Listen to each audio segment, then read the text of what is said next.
नमस्कार फ्रेंड्स, आज आपण बनवणार बोंबीलची चटणी. तर बोंबील इथे मी भाजून घेतलेले आहेत. भाजून धुवून घ्यायचे आहेत बोंबील. लसूण ठेचून घेतलं आहे. इथे जिरा टाकलं आहे मी तेलामध्ये.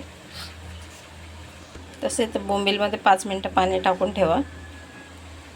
कढईमध्ये जिरा टाकला आहे, थोडंसं लसूण,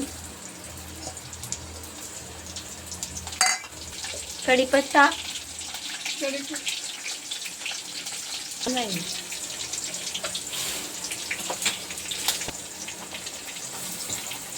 कांदा आणि टोमॅटो व्यवस्थित लाल करेपर्यंत आपण भाजून घेऊया. व्यवस्थित आपण भाजून घेऊया कांदा टोमॅटो.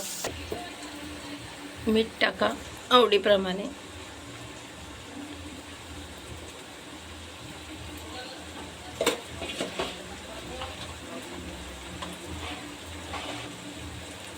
हळद, लाल तिखट,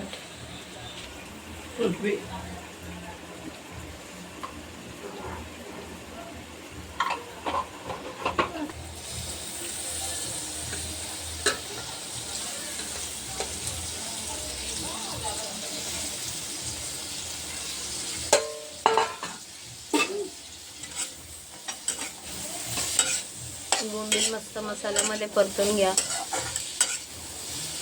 आणि 2 मिनिटं झाकण लावून शिजवून घ्या.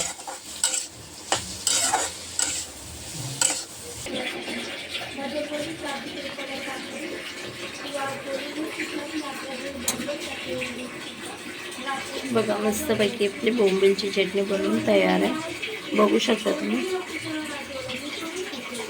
खूप छान अशी.